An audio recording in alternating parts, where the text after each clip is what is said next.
This is Stuff of Mine 99. I'm going to be doing my little summary of my Glock 27, 3rd generation in OD green. I don't know how the lighting's going to look, but again, I'm sort of new to this whole YouTube thing, so please, any suggestions, just let me know. Now, I'm going to start off by just going over some of the modifications that I've done to it. I've changed out the spring set, which would be the striker, 4-pound striker spring, the 6-pound trigger spring, and the reduced power safety plunger. I believe I got that off of eBay from a guy called Glock Polishing. If you look him up on eBay, the whole set costs like $9 with free shipping. It's just the 3 springs, but man, it makes a huge difference with the trigger pull. For some reason, surprisingly, I'm most accurate with this gun. The Glock 27 just points nice for me, even though it's got the standard Glock sights on there, and it's a smaller barrel, and it's a smaller framed gun for my man frickin' bear paw hands here. But yeah, I shoot this thing pretty accurate, about 20 yards, and it's good to go. I'm keeping good tight groups with it. Alright, so some of the basic other things that I put on here from Gap Enterprises. It's the floor plate. It's not an extension. It doesn't add any extra rounds in the magazine, but it does give you a nice positive grip, and it sort of hugs underneath the pinky without adding extra bulk, and it keeps it nice and stable in your hand. It fits nice. I also added the Sliderlock, safety trigger. Now, this is good since I lightened up the trigger pull on it. I really like the fact that I can keep this thing safe in here, even though, you know, it's debatable. The Glock triggers are very safe, and your ultimate safety is keeping your booger hook out of the finger guard, unless you really need to, and you're ready to shoot. But I actually do like the added safety feature there. For me, it's nice. And if you're going to carry with something like this, you really do need to practice your draw, and you just push the button in and it's ready to go.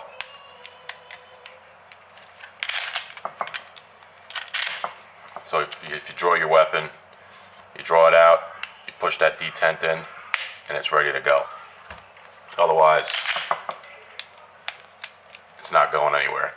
I have noticed that it's pretty hard to get the tough on here with the macro, but when you do reset it, it's kind of hard to let the safety come all the way out unless you pull the trigger forward. I don't know if that's just something I did on the install. Maybe it's not sitting in there properly, but it's sort of a pain in the butt. You have to manually sort of pop the trigger forward to make sure it engages the safety. Alright, now I also have, I really do need to get an extended slide lock here. My fat fingers, I can't take it off too easily. I also got this from Lone Wolf.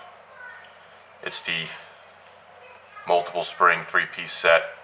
I like it better especially when I'm shooting the 40. It's a little bit heavier spring, so it'll hold the recoil a little better on follow-up shots. With the 40 barrel that I have for it in here, I believe that was like $20, definitely under $20 or something like that. I don't remember exactly what it is, but I also have here this Lone Wolf conversion barrel from 40 to 9.